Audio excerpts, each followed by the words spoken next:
Bonjour à tous, comment ça va aujourd'hui en cette belle journée? Mon nom est Véronica Marquez.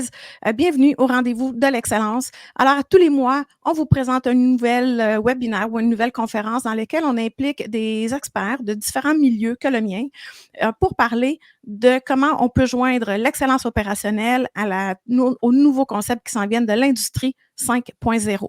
Je vous invite à marquer vos commentaires dans le chat. On va pouvoir y répondre pendant l'épisode et même vos questions dans le chat. Et entre-temps, je voudrais souhaiter la bienvenue à notre collègue d'aujourd'hui, Julie Dupuis, qui est présidente, directrice générale de Complexe X, un cabinet conseil en formation et en leadership. Bienvenue, Julie. Merci d'être avec nous. Merci beaucoup, Véronica, de me recevoir aujourd'hui. Je suis vraiment contente qu'on puisse parler ensemble d'excellence. Absolument. Puis l'excellence passe beaucoup par les humains. On a beau dire l'organisation, on fait de l'automatisation, on fait de la robotisation.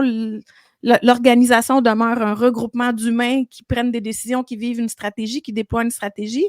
Donc, le côté humain demeure encore très, très, très important. Alors, Julie, qu'est-ce qui t'a amené à t'intéresser justement au potentiel humain? En fait, toute ma vie, j'ai toujours été fascinée par les êtres humains. En fait, je suis une bébite relationnelle, donc j'aime beaucoup les gens autour de moi. Et quand j'ai commencé mes études universitaires, moi, je voulais faire de la politique initialement.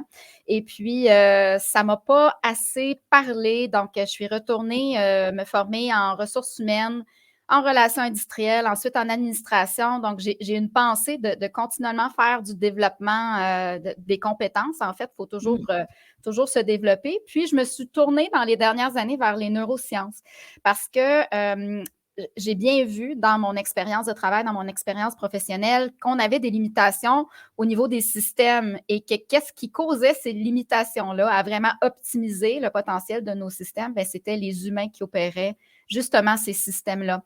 Donc, je suis allée me spécialiser dans les neurosciences pour vraiment pouvoir comprendre les comportements humains puis être capable d'amener des approches qui vont justement utiliser, oui, les systèmes, mais les humains à l'intérieur du système. Donc, c'est vraiment une passion pour moi. Ça m'anime à tous les jours. Je n'ai pas l'impression de venir travailler à chaque matin que je me lève.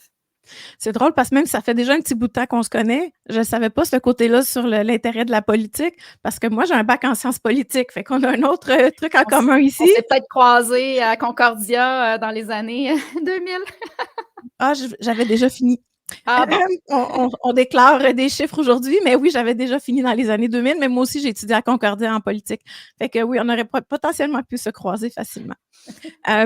Puis, dis donc, avant d'aller plus loin dans toutes les conversations, c'est quoi le potentiel humain? Comment tu définis c'est quoi le potentiel humain? En fait, le potentiel humain, c'est la meilleure version de chaque personne. C'est une intelligence qui est individuelle et collective. Donc, le potentiel, il est élastique, hein, parce qu'il est basé sur nos propres limitations et nos propres croyances. Donc, on a tous un potentiel à exploiter tout au long de notre vie et dépendamment des décisions qu'on va prendre et des choix qu'on va faire, bien, on va aller travailler cette élasticité-là au niveau du potentiel. Il faut comprendre que dépendamment de notre éducation, de notre culture, de nos expériences, de notre type de personnalité, ce n'est pas toutes les personnes qui vont aller à la même vitesse dans le développement de leur potentiel non plus. Puis, ce n'est pas toutes les stratégies qui vont fonctionner de la même façon. Fait qu'il faut vraiment voir le potentiel humain comme si on était à l'intérieur d'un cercle élastique et qu'on a, dans le fond, une connaissance de soi, une capacité de pouvoir agrandir ce cercle-là tout au long de notre vie et d'arrêter au moment où est-ce que ça devient trop inconfortable et qu'on a atteint, dans le fond, ce qu'on souhaite comme maximum de potentiel. Mais ça, c'est intéressant parce que tu parles du potentiel humain, mais en fait, le même potentiel et le même élastique existent dans l'organisation. Absolument, on fait le parallèle. En fait, l'organisation, c'est un système et des humains qui travaillent dans le système. Donc, on revient à la base que la majorité des milieux de travail, bien, c'est des gens qui travaillent et qui vont opérer à l'intérieur de ce système-là. Et de plus en plus, moi, je dis toujours aujourd'hui, ça prend un bac en psychologie là, pour faire la gestion des employés. Mais on voit justement que plus on avance dans le temps, plus on vient amener l'automatisation, on vient amener la mécanisation, l'intelligence artificielle, eh bien, on est appelé à devoir user de plus d'agilité, de plus d'adaptabilité. Les changements vont plus vite. On doit constamment être en mode réactionnel. Donc, c'est pas pour rien qu'on dit que les compétences du futur, c'est vraiment des compétences de soft skills, donc des savoir-être, pour nous Ouais. permettre justement d'avoir cette agilité-là à l'intérieur des transformations. Oui, absolument, parce qu'on a beau automatiser des lignes de production ou plein de services, que même au marketing, on en parle de plus en plus d'automatiser des pratiques marketing, mais la réalité quand même est que il y a des humains qui doivent programmer tout ça, il y a des humains qui doivent travailler alentour de toute cette machinerie-là, alentour de tous ces équipements-là, et on prend quand même les décisions, on doit quand même donner des lignes directrices. On n'est pas rendu où ce que l'intelligence artificielle est capable de prendre toutes les décisions pour nous, donc on doit quand même donner des lignes directrices et je suis totalement d'accord avec toi, notre capacité de s'adapter demande qu'on continue à apprendre et donc on continue à développer notre potentiel.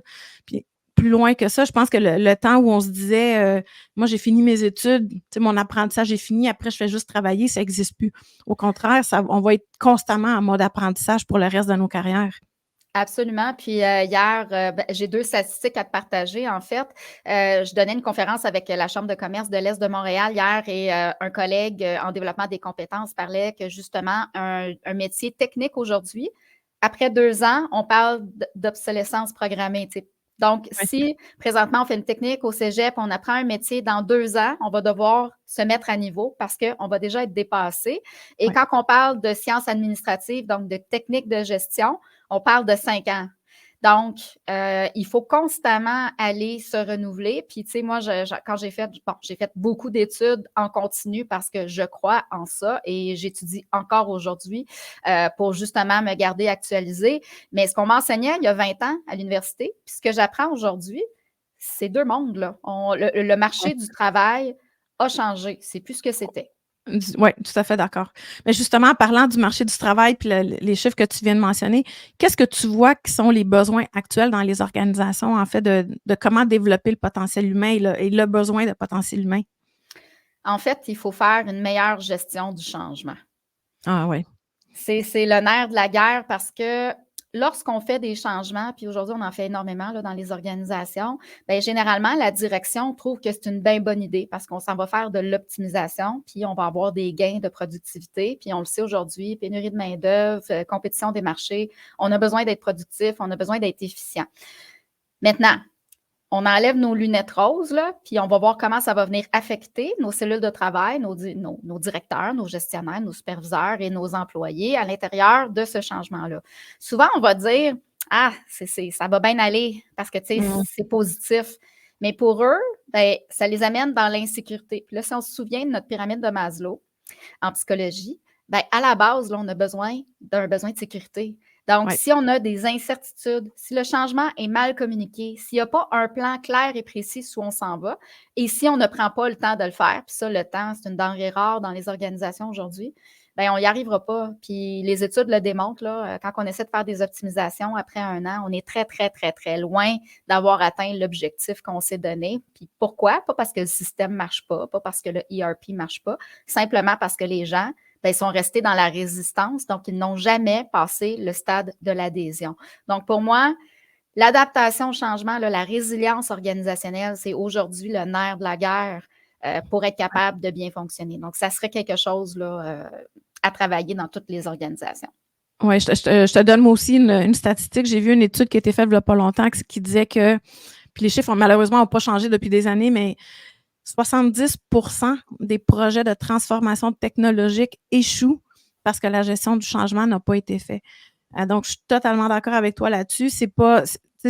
Puis malheureusement, quand on parle de gestion de changement, beaucoup d'organisations pensent qu'il faut commencer à faire la gestion quand on est en train d'arriver au changement. Mais non, ça commence pas là.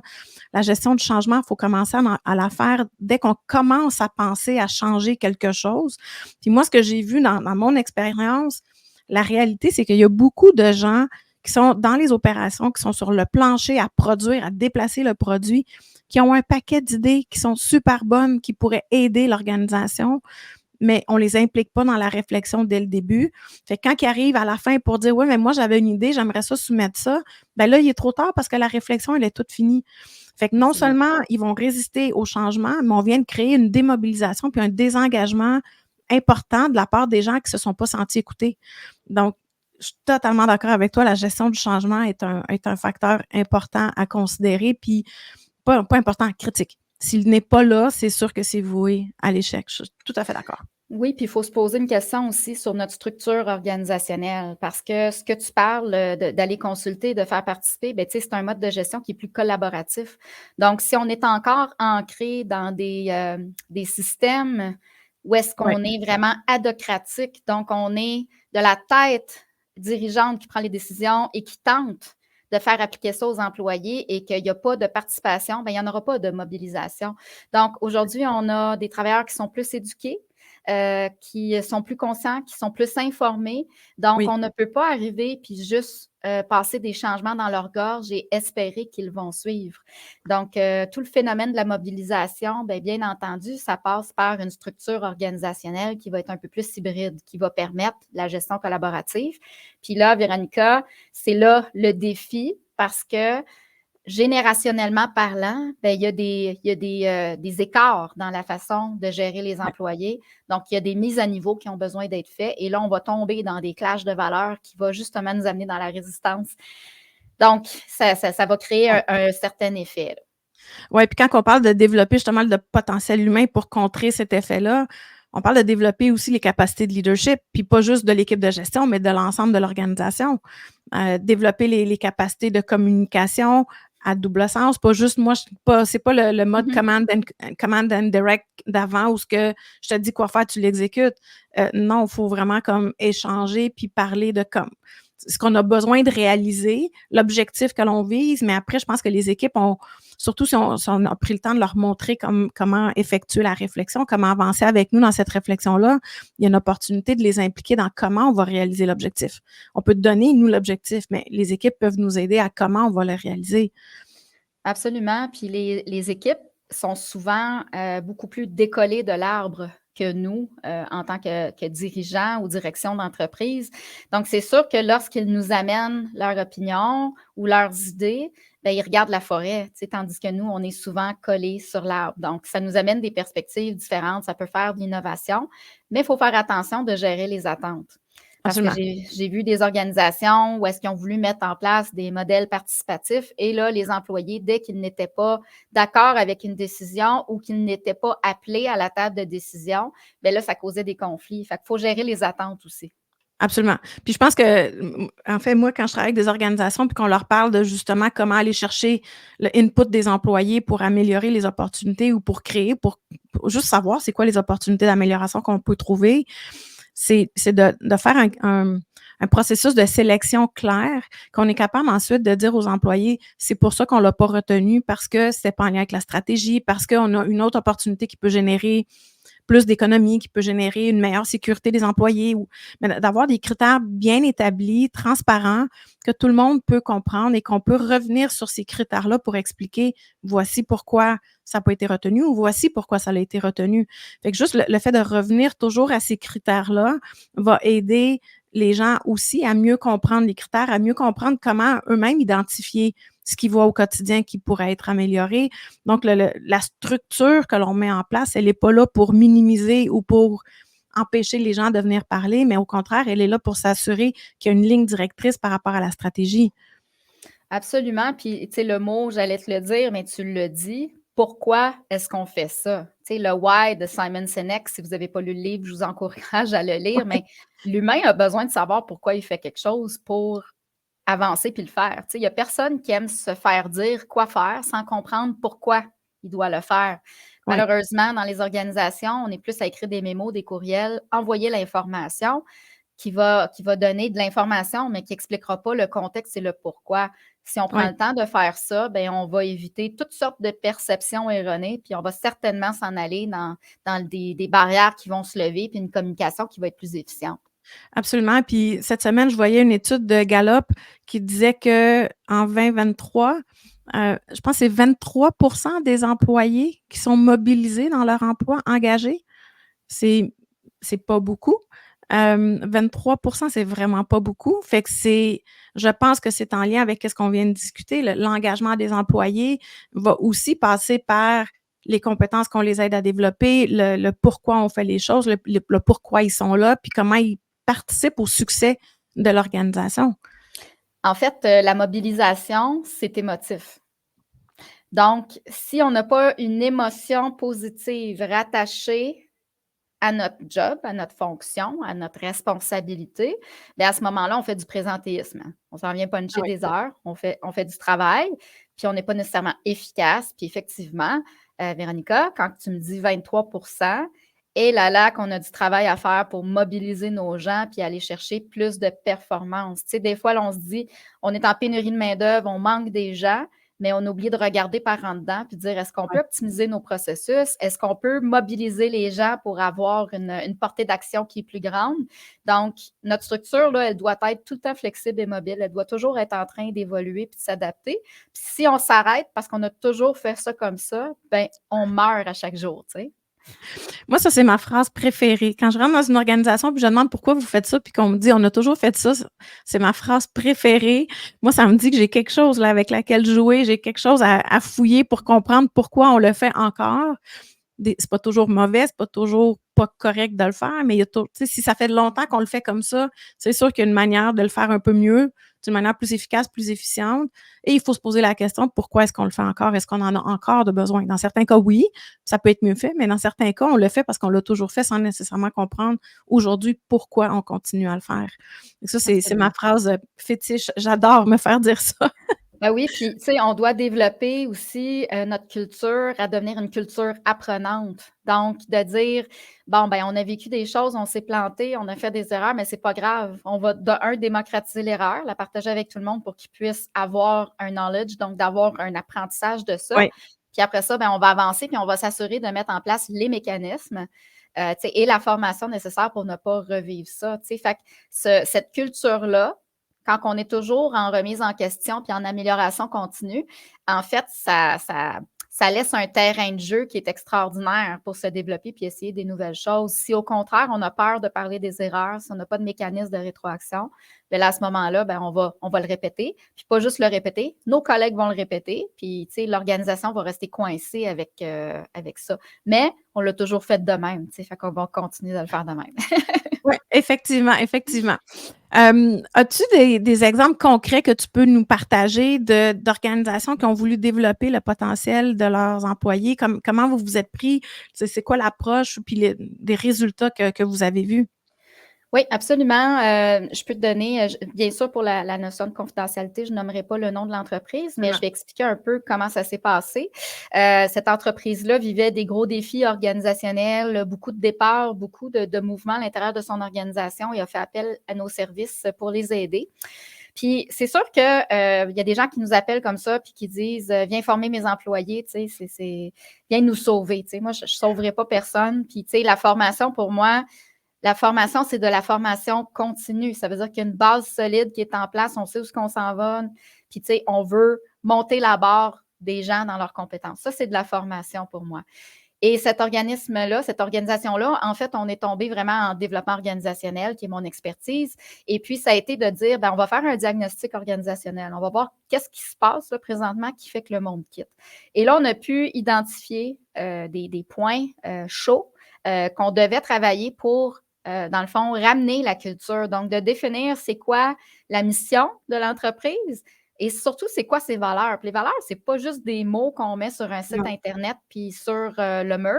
Mais je te dis, Véronica, dans la majorité des organisations, c'est ça. Là. On vient de faire la Ouais, tournée du Québec, puis quand on demande qui connaît ses valeurs, ben 90 des gens ne les connaissent pas. Mais les valeurs, c'est notre code de conduite, c'est ce qu'on souhaite avoir comme comportement dans notre organisation. Et si on n'a pas ça, cette charte des valeurs-là, eh bien, c'est les valeurs individuelles de chaque personne qui va venir prendre toute la place. Et là, il va y avoir des conflits, puis parce que ouais, tout le monde tire un peu de sa couverte. Donc, ouais. avec cette organisation-là, on est revenu sur vraiment la définition des valeurs et ensuite, on a travaillé sur une matrice de compétences. Donc, là, on s'est attardé à dire, bien, comment est-ce qu'on veut développer les compétences? Et là, on s'est dit, bien, si on a des valeurs communes, une culture commune, on veut amener tout le monde là dans l'organisation, comment est-ce qu'on va venir le faire vivre? Et la matrice de compétences, mais c'est de dire, j'ai 5 compétences clés, 5 attitudes clés que je souhaite développer pour l'ensemble de l'organisation, que ce soit un employé, que ce soit un superviseur, que ce soit un directeur, un vice-président.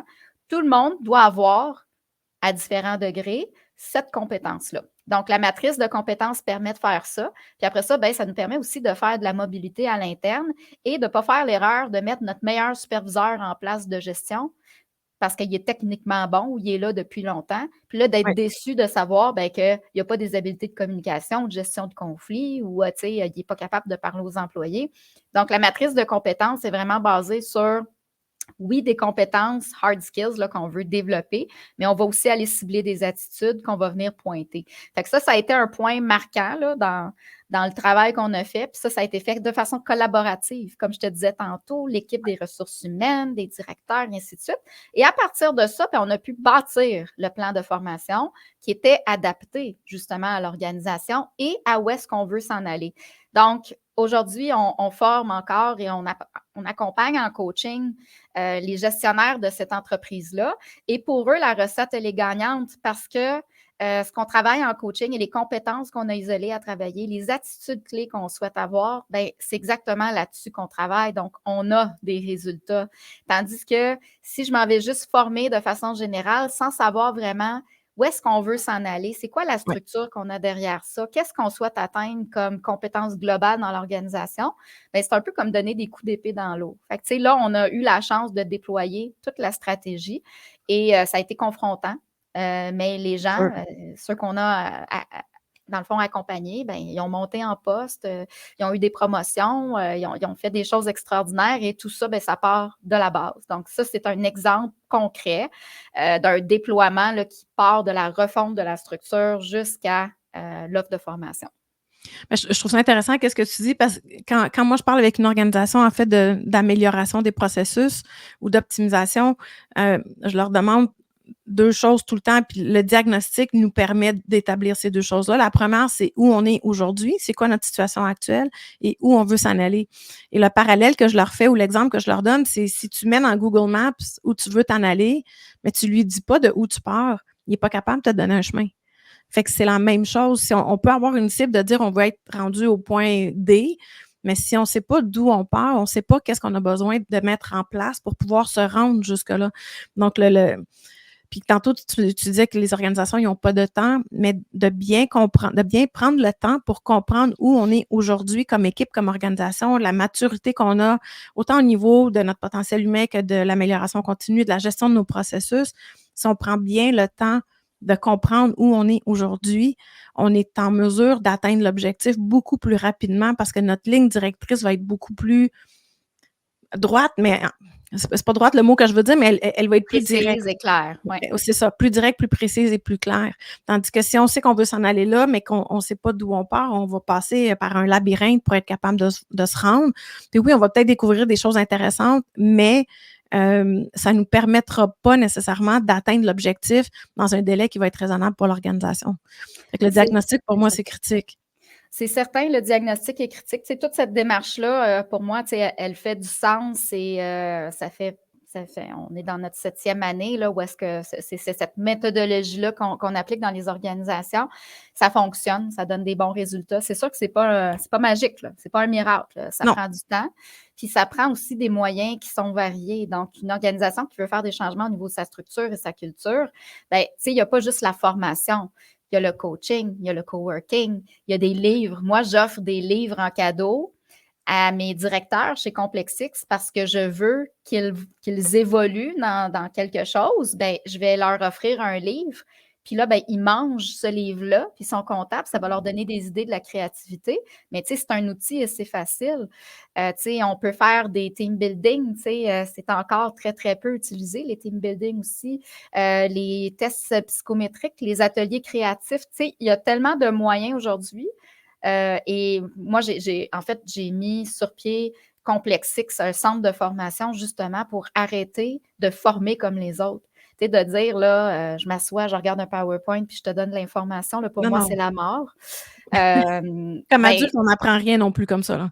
ben, on n'apprend pas grand-chose. Puis honnêtement, les statistiques, c'est 6% de l'information retenue. Fait que, tu sais, on paie des gros montants pour regarder quelqu'un nous lire un PowerPoint. Tu sais, je veux dire, pour nous, c'est pas ça. Nous, on passe beaucoup par l'expérimentation. Puis quand on fait de l'expérimentation, on est capable de transposer les ancrages théoriques dans quelque chose de pratique. Puis là, il y a une émotion de relier à ça. Et là, on va tomber dans les 80% Oui. de transfert des compétences.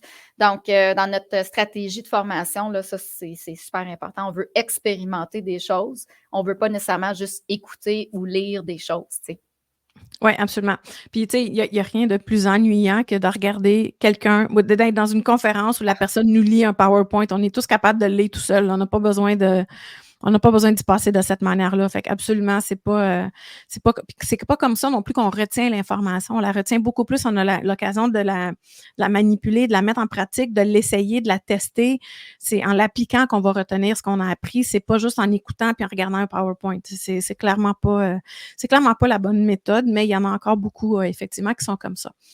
Tu as parlé tantôt de l'agilité, de la résilience dans les organisations, tu as parlé de la formation continue.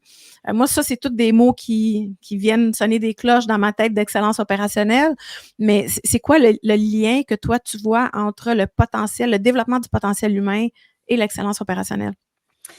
Ben, en fait, c'est que les 2 doivent, fonctionner ensemble. Puis, nous, on travaille, on est certifié au niveau des analyses psychométriques. Fait que je vais faire un parallèle avec ça parce que, tu sais, l'analyse psychométrique nous permet de voir dans quel cadran on se situe au niveau de nos préférences comportementales. Et dans ça, ben, tu as les relationnels puis tu as les analytiques. Tu sais, on va séparer 2 grandes catégories. Ouais, Puis moi, les analytiques, ben, c'est eux qui vont mettre un cadre, la conformité, le système, la procédure, le processus, qui va venir voir c'est quoi la façon la plus efficace de faire les choses. Puis après ça, tu as le côté relationnel. Ben, dans le fond, tu as besoin que les gens embarquent et suivent ce processus-là aussi. Donc, tu as besoin d'influence, tu as besoin de leadership. Donc, un ne va pas sans l'autre. Et absolument. c'est complémentaire. C'est le yin, c'est le yang. On peut appeler ça Oui, comme on veut. Dans notre organisation, si on le voit souvent, dans des firmes, des pharmaceutiques, dans des firmes d'ingénieurs, on va voir des types de personnalités très, très, très analytiques. Donc, très, très concentrées. Quand on fait les analyses de groupe, là, on se rend compte que, il y a une sphère qui est vraiment dominante, puis il n'y a rien de l'autre bord. Mais ça va être dur de faire de l'innovation. Ça va être dur de se remettre en question. Ça va être dur de sortir du cadre si tout le monde est pareil. oui. Donc, on doit avoir une équipe qui est bien équilibrée, on doit avoir de toutes les couleurs et c'est là que la complémentarité va vraiment jouer en notre faveur pour atteindre de l'excellence et aussi de l'efficience. Mais ça amène aussi son lot de défis. Donc, quand les gens sont différents, pensent pas pareil, ben, ils vont se buter à leurs limitations, à leurs barrières, à leurs croyances. Et c'est là que tout ce que je t'expliquais en début au niveau de la métacognition, au niveau de la prise de conscience personnelle, au niveau du travail qu'on a à faire sur soi en intelligence émotionnelle, c'est là que ça devient super important parce que ça nous donne des clés pour débarrer ces relations-là puis permettre de travailler tout le monde en harmonie puis en unisson. Absolument, mais en même temps, dans toute la littérature par rapport à l'innovation, la confrontation dans un cadre respectueux, mais la Mhm. confrontation est un des éléments nécessaires à l'innovation. Parce que si on Absolument. confronte pas, puis là, on confronte pas la personne, mais bien les idées, on n'est pas capable de continuer à le faire évoluer. Fait que c'est le principe de le oui mais ou le oui et. C'est la même chose si on n'arrive pas à confronter nos idées, comme tu dis, avec des personnalités qui sont pas toutes dans le même cadran, parce qu'effectivement, on pense de la même manière. C'est là où que ça nous freine beaucoup à pouvoir avancer sur d'autres idées ou d'autres innovations, d'autres services, d'autres produits qu'on pourrait développer pour offrir. Ben, absolument. En fait, si on est capable de passer par-dessus le clash de personnalité, c'est là qu'on est capable d'opérer l'innovation parce qu'on a besoin de cette confrontation d'idées-là et quand tout le monde est pareil, ben, on s'entend bien puis on y va tous dans la même direction. Donc, on a besoin justement de cet écosystème-là qui est différent. Mais si on est dans le conflit, si on est dans les perceptions puis les barrières limitantes, on ne se rendra même pas à la table pour échanger nos idées parce qu'on n'a pas confiance que ces personnes-là peuvent amener quelque chose pour nous faire grandir parce qu'ils sont différents, dans le fond, dans nos préférences comportementales. Fait que c'est là le jeu de bien se connaître, de bien connaître les autres, de bien définir les systèmes et de les faire avancer. Oui, tout à fait. Tu vois, moi, un des liens que je vois entre le potentiel humain puis l'excellence opérationnelle, puis particulièrement l'amélioration continue, c'est l'aspect que tu disais tantôt, on commence à le travailler, mais en fait, on va devoir toujours le travailler. C'est juste un début, puis ça va être constant. C'est vraiment une formation continue. L'amélioration continue, pas pour rien, porte le même nom, mais quand on commence à s'attarder aux éléments nécessaires pour l'excellence opérationnelle, c'est juste un début. Ça va continuer à grandir, ça va continuer à évoluer. Aujourd'hui, avec l'arrivée de l'industrie 5.0, moi, j'ai un cadre d'excellence opérationnelle que je propose qui est différent de ce que je regardais peut-être il y a 4 ans, il y a 5 ans, pour intégrer davantage le côté humain, le côté collaboratif humain-machine, le côté développement durable. Donc, c'est en constante évolution. Et comme le marché, comme on disait tantôt, entre nos études et aujourd'hui, ça a complètement changé, comme le marché change, comme la manière de faire les choses change, notre capacité de faire de l'excellence opérationnelle ou de viser l'excellence opérationnelle doit constamment, elle aussi, être en évolution, être en formation. On doit se forcer d'apprendre des nouvelles choses, d'aller voir ce que d'autres industries font. Pas obligé de répéter puis de recréer la roue à chaque fois, mais on peut se partager. Puis là, je ne parlerai pas nécessairement de bonnes pratiques, mais on peut partager ce qu'on apprend, on peut partager comment on fait les choses, qu'est-ce qu'on a déployé, qu'est-ce qu'on a essayé dans une industrie versus une autre pour aller chercher du bagage qui nous permet de pas toujours repartir de zéro, mais de continuer à monter les marches pour aller plus vite, mais plus logique, sans nécessairement tout le temps répéter ce que les autres ont déjà fait, qu'on sait que ça a plus ou moins marché. En même temps, tantôt, tu parlais des valeurs. Pour moi, les valeurs, c'est la ligne directrice de comment on veut faire les choses. C'est quoi les comportements qu'on va accepter? C'est quoi la manière dans laquelle on veut travailler puis vivre au quotidien? Puis on s'entend, on passe plus de temps avec nos collègues de travail qu'avec nos familles. Fait que c'est quand même des choses importantes. Mais le côté valeur et le côté de comment on veut vivre au quotidien dans nos entreprises, c'est ça aussi qui va dicter comment on veut s'améliorer. Puis c'est pas parce que un test a été fait dans une autre compagnie puis ça n'a pas marché, que chez nous, ça ne marchera pas. Puis moi, c'est ça, c'est un des enjeux que je vois, les premiers qui arrivent beaucoup, c'est que des livres sur le lean management, il y en a à la tonne. Bien, beaucoup d'entrepreneurs vont prendre ça puis vont dire, ben c'est comme ça que ça a été fait chez Toyota, je vais le faire pareil. Oui, mais un instant, toi, tu n'es pas Toyota. Tu fais pas, peut-être pas des voitures, tu fais d'autres choses, mais tu n'es pas Toyota, tu n'as pas la culture organisationnelle de Toyota. Ce qui est la valeur ajoutée de tous ces livres-là, c'est d'apprendre de leur expérience, d'apprendre comment ils ont évolué, comment ils ont fait avancer leur culture d'amélioration continue pour toi de t'inspirer puis l'adapter à ta culture et non pas adapter ta culture au lean parce que tu vas perdre tes valeurs, tu vas perdre ta culture, ça ne marchera pas. Puis c'est pour ça qu'on voit beaucoup de causes que ça ne réussit pas. En fait, on va même voir des employés quitter. Oui. J'ai été témoin d'un projet d'implantation de la culture Lean, justement, dans une entreprise. Et c'était une entreprise qui était complètement désorganisée. Il n'y avait pas de processus, il n'y avait pas de procédure. Les employés, c'était très, très, très instinctif. C'est de la gestion en pompier, très réactive toujours. Et un jour, ben, ils se sont dit, on veut devenir meilleur, on rentre un consultant Lean et on va appliquer ça.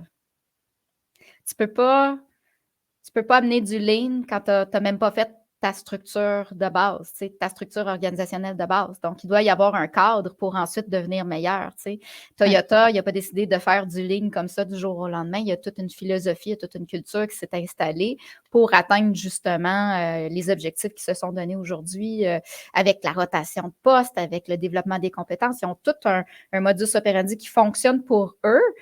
Mais chaque organisation est différente aussi. Fait que tu ne peux pas arriver et prendre un modèle et dire, ben moi, je vais faire copier-coller ça dans mon organisation. C'est presque voué à l'échec. Oui, absolument. Aux gens qui nous écoutent, qui sont avec nous, si vous avez des questions, je vous invite à les écrire dans le chat. On les voit. Donc, on peut y répondre au fur et à mesure que vos questions rentrent. N'hésitez pas. Concrètement, comment tu proposes aux entreprises d'intégrer le développement du potentiel humain dans leur organisation? Est-ce qu'il y a une recette magique ou est-ce que tu as des étapes que tu proposes tout le temps? C'est quoi la meilleure manière? Bien, c'est sûr que moi, je parle beaucoup. Je suis constamment en lien avec des professionnels en ressources humaines, des VP ressources humaines, des directeurs de ressources humaines, parce que c'est souvent aux ressources humaines que revient le fardeau de porter la culture. Puis je dis le fardeau parce que c'est lourd à porter pour une personne, un département, une équipe, alors que la culture, c'est quelque chose qui appartient à toute l'organisation. C'est quelque chose qui devrait faire partie de la planification stratégique aujourd'hui, de dire comment se porte notre culture, puis comment est-ce qu'on veut venir la développer pour la suite. Donc, c'est sûr que moi, ma base, là, c'est la culture. Donc, à chaque fois que je vais entrer en contact avec des nouveaux clients, c'est toujours de dire comment se porte ta culture. Parce que, tu sais, on peut rentrer puis on peut faire des actions, mais si à la base, le feu est pris dans la boîte, sais, les gens sont dans le conflit, les gens sont dans les barrières là, sont toutes montées. Tu sais, il est minuit moins une, là. Fait qu'il faut redonner de l'amour, là. Il faut remballer ça dans la culture, puis s'assurer qu'on remet une certaine base cohérente en place. Puis après ça, on peut parler de se faire un plan qui est plus organisationnel, puis qui va être plus ciblé. Mais arriver puis dire, ben, je vais coacher telle personne quand le feu est pris, ou tu sais, puis on travaille beaucoup dans des cadres de restructuration d'entreprise où est-ce que ça peut être très stressant, tu sais. Mais quand le plan est fait, quand il est solide, quand on sait où est-ce qu'on s'en va, quand on est prêt à avoir de l'humilité aussi, de prendre un pas de Oui. recul, de se dire, ben ça, c'est le constat, tu sais, ça, c'est mon diagnostic organisationnel. Ma culture ne se porte pas bien en ce moment. Les gens sont en train de quitter. Ce qu'on dit de moi à l'extérieur des murs, ben c'est pas très rose. Ben ça, c'est l'étape numéro 1. Tu sais, tu peux pas inviter du monde à manger dans une assiette avec un gâteau pourri, tu sais. Oui, ouf, quel visuel. Ouais. Quel visuel. Oui, effectivement. Mais tu as mentionné quelque chose qui m'a fait penser à quelque chose, puis je l'ai perdu, mais bon, ça reviendra peut-être. Mais je suis d'accord avec toi, si on n'éteint pas les feux imminents, il n'y a pas grand-chose qu'on peut avancer pour la suite. Fait qu'en premier, tu fais ce constat-là. Oui, Ensuite, tu parlais tantôt, tu vas regarder la structure organisationnelle pour être sûr oui, qu'elle est la bonne pour les pour objectifs qu'on se donne. l'organisation. Puis à l'intérieur de la structure, là, les rôles et les responsabilités doivent être bien définis, là. Il y a encore plein d'organisations qui fonctionnent avec des descriptions de tâches. Tu sais, les tâches aujourd'hui, là, ça va, ça vient, ça change. Fait que, tu sais, ça veut plus rien dire. Fait que, tu sais, rendons les gens imputables, travaillons sur la Mmh. responsabilisation. Donc, venons établir là, comment c'est censé fonctionner. Donc, un organigramme qui est fonctionnel, qui va établir aussi des balises de communication. Puis après ça, ben, regardons c'est qui nos joueurs clés qui vont être des alliés pour nous aider dans ce qu'on a besoin de faire. Tu sais, peu importe ce qu'on a besoin de faire, là, on a besoin des alliés pour le réaliser. On ne peut pas être tout seul dans notre organisation à porter ça. Donc, on va regarder qui sont nos alliés. Puis après ça, ben, on va travailler un plan pour pouvoir justement commencer à identifier les priorités dans notre changement organisationnel, dans ce qu'on souhaite mettre en place. Puis après ça, ben, on va travailler ces priorités-là avec des points précis dans le temps, là. Oui, mais tu vois, ça, c'est un autre élément qui rejoint beaucoup l'excellence opérationnelle puis l'amélioration continue, dans le sens de, on va se créer un cadre de structure dans lequel on va opérer, mais on va avancer selon ce que les données puis ce qu'on va découvrir va nous dire. C'est pas un cadre c'est pas une recette toute magique déjà écrite qu'on applique partout. Au contraire, on a un cadre, un processus de réflexion qui est là, mais ensuite, les étapes qu'on va prendre, c'est selon ce qu'on va découvrir, selon ce que vous allez découvrir avec les équipes, qui doit être le prochain chemin à prendre, la prochaine étape à franchir. C'est ça? Absolument, absolument. Puis tu sais, c'est pas rare qu'on va justement être dans un atelier qui vise une chose. Pas plus tard que hier, j'avais justement une cliente qui me disait Julie, j'ai besoin de travailler sur mes valeurs. Et puis finalement, après avoir discuté 7 minutes avec elle, on est allé travailler sur un cadre de fonctionnement. Parce que le problème, c'est pas les valeurs, c'est qu'il n'y a pas de cadre. Donc, on a bifurqué, puis on est allé vraiment vers quel était le besoin. Parce que, encore une fois, quand on le vit, on pense que c'est peut-être ça le problème. Mais quand on est capable d'avoir un diagnostic qui est objectif, puis d'être prêt à l'accueillir, Oui. ben là, on peut vraiment travailler de façon efficace, là, puis cibler qu'est-ce qu'on a besoin d'aller travailler. Mais tout est dans la structure à la base. Mais justement, quand tu parles d'accueillir le diagnostic, il y a une question sur le chat. C'est quelle méthode tu utilises pour inciter les dirigeants à accepter les conclusions d'une évaluation avec laquelle ils ne sont pas d'accord? C'est sûr que nous, Complexix, dans l'approche qu'on a, là, l'ensemble des intervenants, là, puis je souhaite le dire, je n'ai pas de consultant externe, là. Tout le monde chez Complexix fait partie de notre équipe pluridisciplinaire. Donc, dans notre méthodologie, on est tous formés, soit en efficience cognitive, en PNL. Donc, on est habitué d'être dans la résistance au changement et ça inclut, bien évidemment, les dirigeants d'entreprise. Donc, pour nous, ça passe beaucoup par pourquoi est-ce qu'on fait ça. Tu sais, quand je te disais tantôt, là, comprendre le pourquoi, bien, tu sais, si une entreprise me dit, viens faire un diagnostic organisationnel, tout de suite, nous, on va mettre la table en disant, il faut être prêt à recevoir. Donc, on va déjà mettre la table pour s'assurer qu'il y a une ouverture qui commence à se faire. Et lorsqu'on arrive dans la présentation du diagnostic organisationnel, c'est sûr que le ton, la façon qu'on va le communiquer va être très, très important dans la façon de le faire. Mais pour nous, c'est toujours d'amener ça de façon positive. Parce que si on est là, c'est parce qu'on est là pour arranger les choses. On C'est est parce là qu'il y a pour une proposer des volonté. solutions. Il y a Exactement. une volonté de la part des dirigeants d'améliorer des choses. Exactement. Donc, il n'y a jamais de cause perdue. Moi, j'ai vu des choses se produire à travers ma carrière où est-ce que des gens me disaient, Julie, il est peine perdue, lui. Tu sais, perds pas ton temps avec, là, c'est terminé. Puis moi, c'est comme, attends un petit peu. Et finalement, ça devenait 6 mois plus tard mon meilleur leader dans l'organisation. Donc, si on met les bons outils en place, si on travaille les perceptions, si on travaille le pourquoi, si on a une approche vraiment qui est orientée vers un objectif commun, c'est pas vrai que les gens sont peine perdue, c'est pas vrai. Donc, on peut opérer des changements puis des transformations. Puis, honnêtement, ça devient nos personnes les plus loyales, ça devient nos ambassadeurs parce Ouais. qu'ils y croient une fois qu'ils ont passé à travers le processus. Absolument, puis on voit la même chose dans les projets d'amélioration continue. Quand je parle avec une organisation, je leur dis toujours: «On va choisir les gens qui vont participer». Je leur dis: «Déjà en partant, je peux vous dire qu'il y a 2 profils qu'on va aller chercher. Les autres, on verra entre les 2. Il y a la personne qui résiste à tout». Puis là, ils me regardent tout le temps comme avec des gros yeux, comme en me disant: «Mais mon Dieu, comment tu vas faire pour gérer cette personne-là?» Puis l'autre personne, c'est celle qui est comme à mi-chemin, là, pas celle qui accepte tous les changements volontairement puis qui est tout le temps gung-ho, là. Je veux celle qui résiste parce que cette personne-là, les raisons pour lesquelles elle résiste vont m'aider à mieux adresser ma communication pour m'assurer de répondre proactivement aux éléments de résistance. Mais aussi, comme tu viens de dire, souvent, ce que je me suis rendu compte, c'est que ces personnes-là, elles résistent parce qu'elles ne se sentaient pas nécessairement écoutées, elles ne se sentaient pas impliquées. Et là, tout d'un coup, ils ont nos oreilles, ils ont notre attention. Le fait qu'on peut tester des choses qui nous disent, ben moi, j'ai proposé ça, ça n'a jamais été fait. On va le faire, on va le tester, on va voir pour, tu sais, est-ce que ça marche, qu'est-ce que ça marche pas. Mais là, ils l'ont vécu, ils l'ont vu. Si ça marche pas, ils vont tellement l'apprécier, puis ils vont tellement apprécier le processus, comme tu viens de dire, que ça devient nos meilleurs ambassadeurs. Fait que moi, c'est toujours la personne que je veux aller chercher la première, c'est celle qui résiste à tout, celle qui dit toujours non. C'est la première personne que je veux dans les projets. Absolument. Puis, tu sais, celle qui va être, tu sais, qui se braque toujours, puis qui finalement embarque, ben donne le ton aux autres aussi. Tu sais, c'est une personne convaincue. C'est la plus difficile à convaincre et on l'a convaincue. Tu sais, donc, ça va avoir un effet aussi sur l'équipe, là, c'est certain.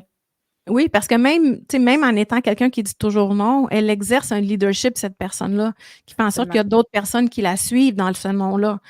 C'est rare que cette personne-là dit non puis qu'il n'y a pas personne d'autre qui la suit après, là. C'est tout le temps du monde qui va les suivre. Fait que son leadership qui est exercé à travers sa résistance a un impact sur les autres collègues de travail.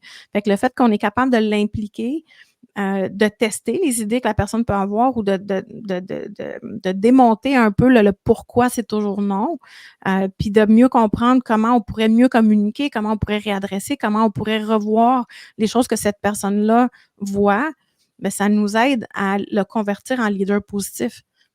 Donc, Absolument. Mais je suis contente que tu en parles de leadership positif versus un leadership négatif. Mais effectivement, tu peux avoir quelqu'un d'extrêmement négatif qui va exercer un leadership sur les gens autour. Donc, peut convaincre tout le monde que c'est pas une bonne idée, peut convaincre tout le monde de pas adhérer, peut convaincre tout le monde que, tu sais, ça va nuire à l'organisation.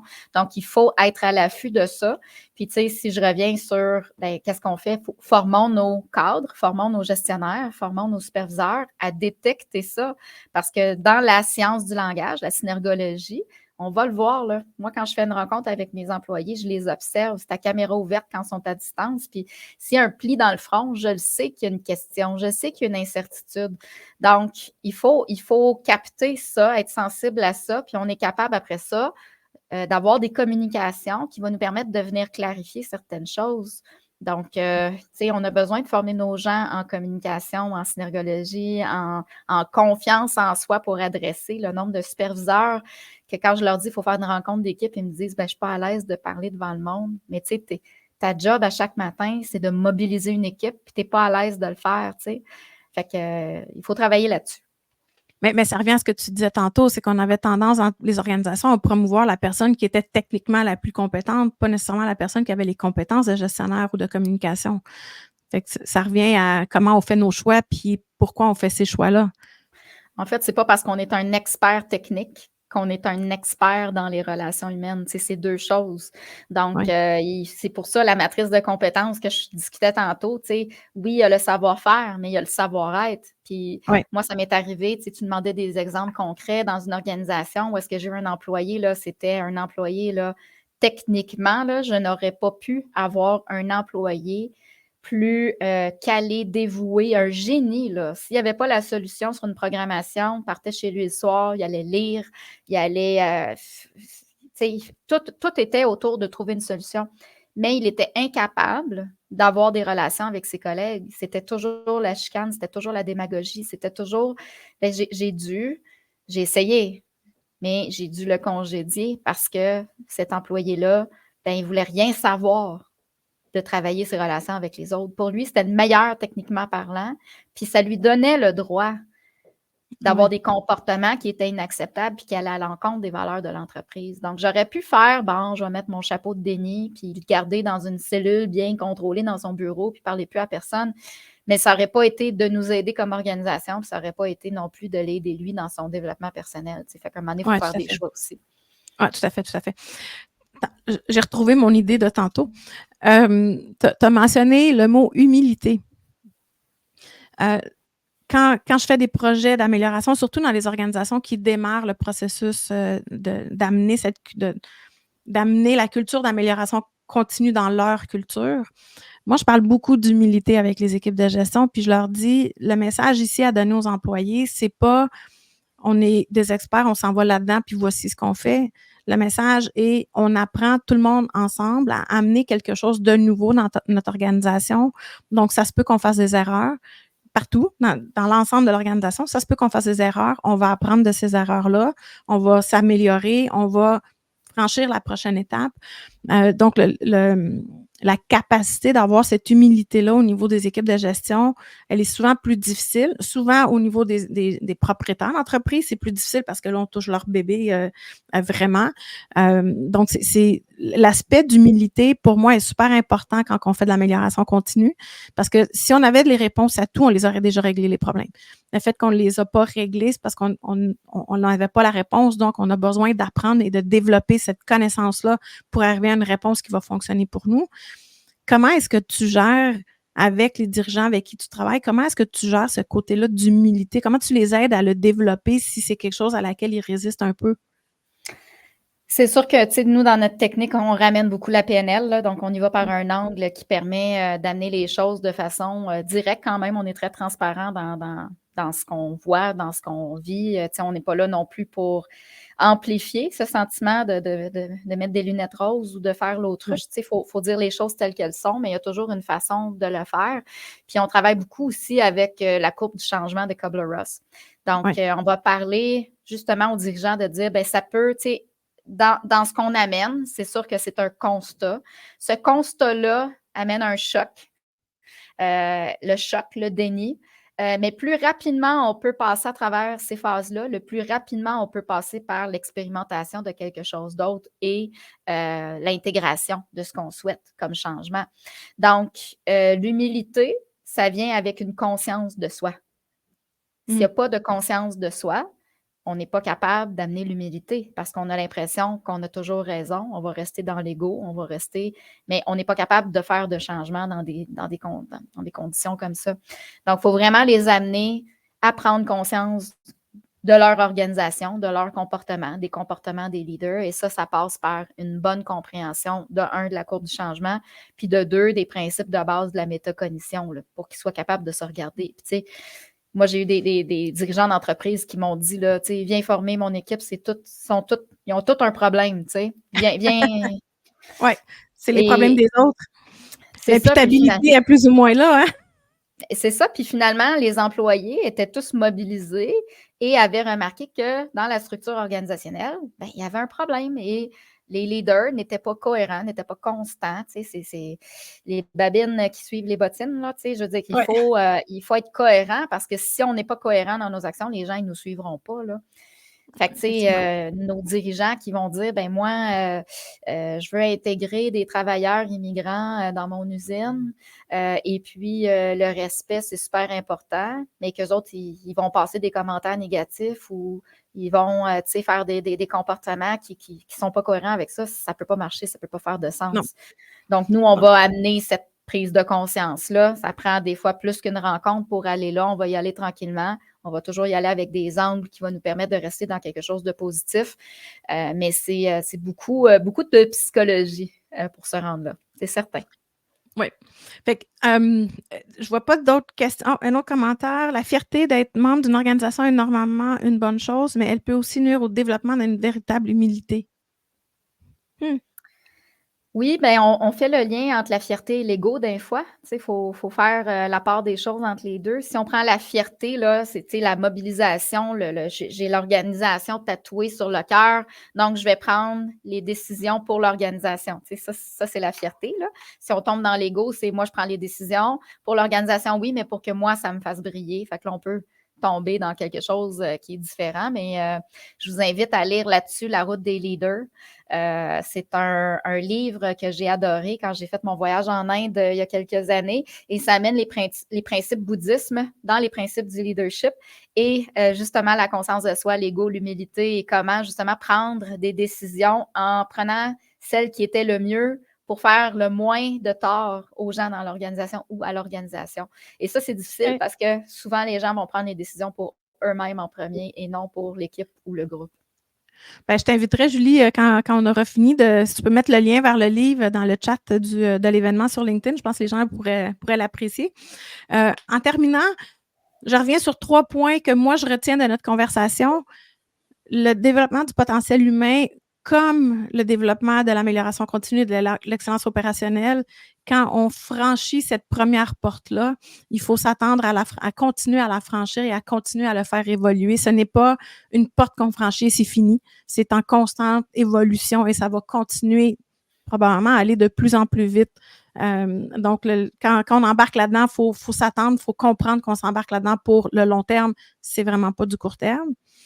Le deuxième que je retiens beaucoup, c'est le côté humain, le côté que nous, on doit faire le choix aussi de s'investir comme personne pour se développer, mais aussi pour aider à développer l'organisation.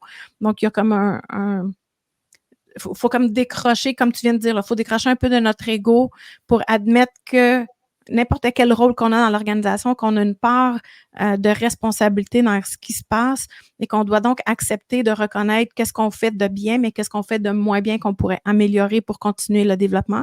Puis c'est la même chose au niveau des processus dans l'excellence opérationnelle, c'est exactement la même chose. Et le troisième élément que je retiens, c'est que c'est vraiment un travail d'équipe. C'est pas, même si on parle de l'importance de chaque individu de se regarder dans le miroir pour pouvoir avancer, mais je pense que le travail d'équipe fait en sorte que tout le monde peut s'entraider dans ce développement-là. On peut partager les acquis, les connaissances, ce qu'on vient d'apprendre de chacun des événements qu'on vient de vivre pour que tout le monde puisse progresser ensemble et comme ça atteindre une excellence opérationnelle au niveau de l'organisation puis atteindre une maturité de connaissance. Je ne sais pas si on peut dire ça encore parce que je ne suis pas sûre qu'on va atteindre la maturité parce que ça va tellement vite qu'il y a toujours quelque chose de nouveau à développer, mais du moins atteindre la maturité dans comment acquérir la connaissance. Et comment interagir avec ces connaissances-là. Ouais. Effectivement. Est-ce que toi, il y a d'autres points que tu retiens? Non, tu les as bien résumés. Puis, tu sais, ce qu'il faut retenir au final, c'est qu'on doit s'habituer à être déstabilisé puis à vivre dans le mouvement et le changement. Donc, tu sais, d'accepter le statu quo, ben, c'est de prendre un pas de recul. Donc, toujours se challenger, toujours continuer de se poser des questions et développer notre capacité à recevoir la critique aussi et développer ça chez les membres de notre équipe aussi parce que si on veut s'améliorer, ben c'est tellement plus facile quand on peut en discuter ouvertement, quand on peut mettre tout le monde ensemble dans cet état-là et là, on avance positivement et on se braque moins à la résistance au changement. Absolument. Bien, Julie, merci beaucoup de ta présence aujourd'hui. Ce fut fort intéressant et pertinent parce que le marché dans lequel on est aujourd'hui, je pense que c'est une des approches importantes à développer dans les organisations pour pouvoir avancer. C'est pas juste la productivité aujourd'hui, on parle de mobilisation, d'engagement des employés. Ça fait partie de l'industrie 5.5 puis de ce qu'on vise comme prochaine itération de la révolution industrielle. Alors, merci beaucoup d'avoir été avec nous. Nous, on a notre prochain événement qui va être le 17 octobre, exceptionnellement, ça va être un mardi. Donc, je vous laisse les informations sur le petit vidéo qui suit. Et entre-temps, je vous souhaite un excellent mois. Restez au chaud, au frais, je ne sais pas, tout dépendant où vous êtes pour la température, mais restez en santé. Julie, merci beaucoup. Ça m'a fait plaisir de te recevoir. Merci beaucoup, Véronica.